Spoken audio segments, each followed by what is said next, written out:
Everyone, I am just going to give you a quick tutorial on how to incorporate images or pictures or charts, graphs, infographics, whatever you find, any type of visual that you might want to incorporate in your paper, because there is a formula to use in MLA formatting. So I'm going to show you two quick example papers, and I'll kind of hit on it also in our Zoom just to kind of make sure that you've got it down pat. So this particular paper that a student wrote, this is actually found online. I can post this in D2L if you'd like for me to.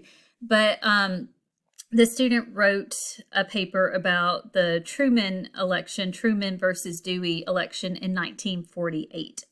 And so what happened is that a newspaper decided to print the headline that Dewey won when he didn't. Truman won. So what they did here is that they're including that information, and they found a photograph that from a newspaper that's right here that shows a man holding the newspaper saying Dewey defeats Truman, which wasn't true. And they're going to reference that in their paper. So they put the image in the paper, and the first thing I want you to notice right here is where it says underneath the picture, I'm moving the cursor around it says Fig 1, which is short for Figure 1. Whenever you put any type of visual in your papers, you label them Figure 1. Now, let's say you were going to use more than one. Well, then that would be labeled Figure 2, Figure 3, so on. So what they do, the very first thing they do is right underneath the photograph, Figure 1, and then a brief description of the photograph, infographic, visual, whatever it is you're using. So President Harry S. Truman holds up an Election Day edition of the Chicago Tribune, which mistakenly announced Dewey defeats Truman. And notice here that they cite it. They make sure that they put the person who created the photograph, which would have been Rollins, because you still have to create a citation that goes along with the image because it is considered a source.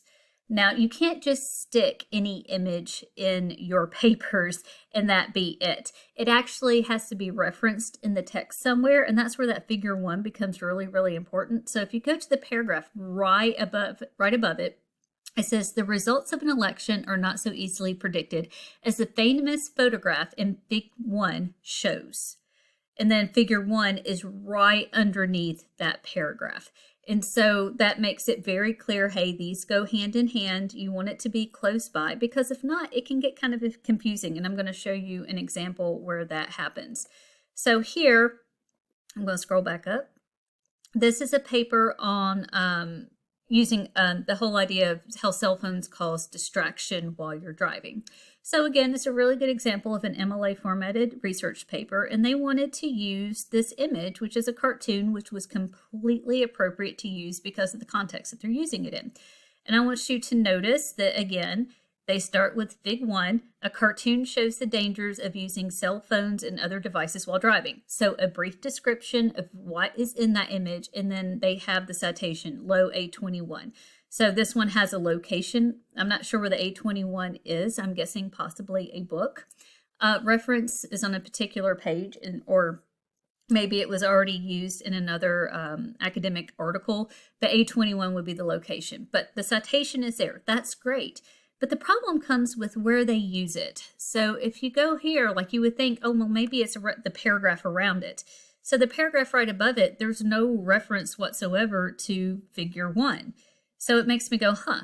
So I go up to the top. Here it is in this middle paragraph here that starts with expert testimony. So if you skip down to the bottom, it says, many cartoons have depicted the very real dangers of driving while distracted. See Figure 1. Well, that's great. I'm glad they have a figure, but it's nowhere on this page. It's nowhere close to it. So it actually starts another paragraph, and then it has a long quote that we're going to be going over in the Zoom meetings, by the way, exactly how to do those long quotes, those block quotes. And it's stuck in the middle of it. That's a really awkward place to put this image, and it kind of interrupts the flow of the paper. This image would be much better served if they placed it directly below the paragraph where they reference the C Figure 1, or they could have even put it above. I think below would have been better, but it wouldn't have hurt my feelings if it was up here.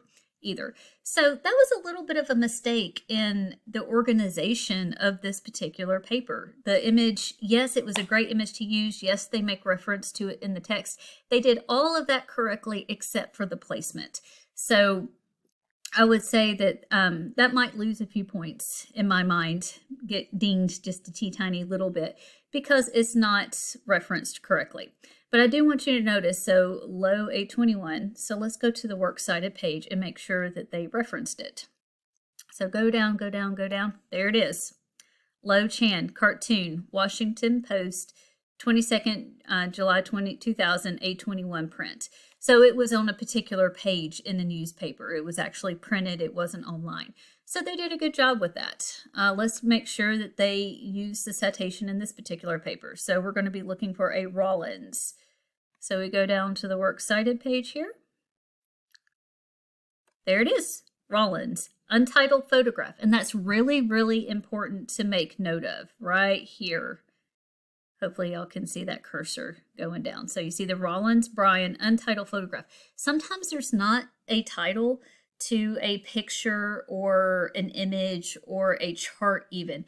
And if that's the case, you just say it's an untitled photograph. And that's how you would cite it. So as I said, I'm going to touch on these again in our Zoom meeting, but I just wanted a quick reference guide if you wanted to go back and see it. Our Zooms are going to be really, really important. I'm going to be talking about how to incorporate sources within your paper, as well as going over the rubric for your research paper. And I might even go ahead and give you a little preview of that right now, just so that way it's in more than one place.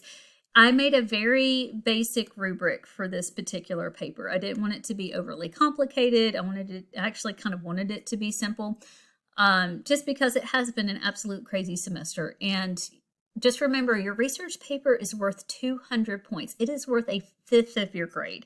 And so that's why, I really want you to be concentrating it over the next few weeks and really, devoting your time and energy to it, to making sure it's correct. The rough draft is going to be due very, very soon. I think it's actually at the end of next week. And as I said, it doesn't have to be a complete rough draft. It just needs to have some of the elements of it. And I'm actually double checking the date on that as I speak, just to make sure I'm telling you correctly. But yes, it'll be due, your rough draft will be due at the end of next week. But the things that I'm going to be looking for the most are the prompt. Did you follow the prompt? Is it formatted in MLA? Are you using MLA correctly? Does it have the 5 sources that I asked for? And are those sources cited correctly in your works cited page? And does it meet the word count? So those are the things I'm going to be looking for. So for an A-level paper, so excellent, it would be an A-level paper. Proficient would be a B-level paper. Developing would be a C-level paper. And novice would be a D-level paper. I didn't include an F-level paper because honestly, I very rarely get Fs with the research paper. I mean, you would just have to basically turn in next to nothing correct in order to get in. You'd have to turn in like a paragraph that was just completely horribly written in order to get an F. Now, it's possible. I actually have had it happen before, but it is very rare. Because y'all are hard workers, you're good writers, and I know you're going to do great with it. But I'm also going to be looking for the organization and flow. Is the paper organized with the sources incorporated seamlessly and the paragraph staying on topic with smooth transitions from paragraphs to the next, one paragraph to the next? That's an A-level paper. Now with and then so on. Like if I feel like it's developing a little bit less, it's B, and so on and so on. Mechanics. Now I say an A-level paper is no errors in spelling and or grammar. That's a little, like if you have one, it's not like it's going to knock you down to a B, really. I mean, 1 or 2 errors is not the end of the world in my mind in a paper. Everybody makes mistakes. 1 misplaced comma is not going to knock you down to a B. And remember, it's all these elements. So if you get dinged a little bit on mechanics, you still absolutely can make a high A on the paper very easily. So let's say you get all excellence in the first, like 3 categories, and then maybe you have a couple of errors and you get dinged a little bit in the mechanics. That's still going to be like a 95 level paper. So I don't want you panicked over that. And then the content. I'm going to be looking to see, are you showing a good depth of knowledge in your subject matter, based off of your own base knowledge, because a lot of you pick topics that you already have a base knowledge in at least, and then you're doing the research And then you're incorporating both your base knowledge and your research to give it that ethos, that credibility that yes, this person knows what they're talking about. And also, was it easy to understand? Like, could I follow it? Now, that goes a little bit with the organization and flow, but sometimes you can have a paper where, the content repeats itself over and over again. You can tell that you really didn't know a lot about your topic, which is fine. I mean, I said if you wanted to explore something you didn't know about, that's fine, but you didn't really explore it in depth. And so I'm left with more questions than answers. And so that with the content, you might get dinged on if I'm reading your paper and I'm like, well, what about this? Or what about that? Or why didn't you address this? As I said, I don't think many of you would have a problem with it, but that's just something that I wanted to point out with the content. I'm going to be looking to see, and I can usually tell, like, if you didn't know a lot about it, but you did the research and you're bringing that research in, that's going to let me know that you really did the hard work, and I can understand what you're saying and it makes sense and I can see your point of view. So that's what I mean by with the content. So I'll hit the rubric again in the Zoom meeting, but as I said, just for a quick reference guide, if you want to go back and see it here, that's perfectly fine. But as always, if you have any questions or concerns, just let me know. That's what I'm here for. I am excited. I think all of you are going to do a fantastic job on your research paper. But just remember, if you do get stuck on anything, it's my job to help you do your best. We can do a one-on-one Zoom, a phone call, whatever it takes to help you get that A-level paper.